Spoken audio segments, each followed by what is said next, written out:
भारत अब ऐसे दौर में है जहां उसे सिर्फ मजबूत नहीं बल्कि वैश्विक स्तर के बैंक चाहिए। ये कहना है वित्त मंत्री निर्मला सीतारमण का।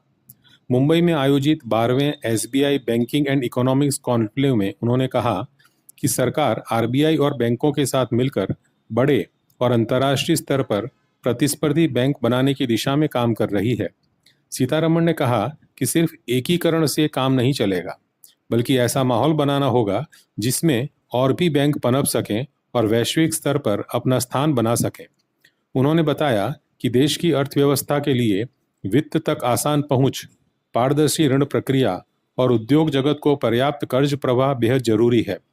वित्त मंत्री ने याद दिलाया कि सरकार ने पहले ही बैंकों के कई बड़े विलय किए हैं, जैसे पंजाब नेशनल बैंक में यूनाइटेड और ओरिएंटल बैंक का विलय या कैनरा बैंक और सिंडिकेट बैंक का एकीकरण।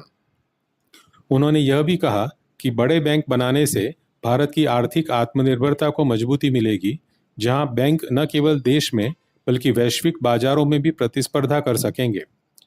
कार्यक्रम में एसबीआई चेयरमैन सीएस शेट्टी ने कहा कि एसबीआई का लक्ष्य है 2030 तक दुनिया के शीर्ष 10 बैंकों में जगह बनाना। उन्होंने बताया कि अब एसबीआई का मार्केट कैप $100 अरब तक पहुंच गया है। सीतारमण ने आगे कहा, भारत की आर्थिक आत्मनिर्भरता सिर्फ नारे से नहीं बल्कि वित्तीय मजबूती और बैंकिंग सुधारों से ही हासिल की जा सकती है।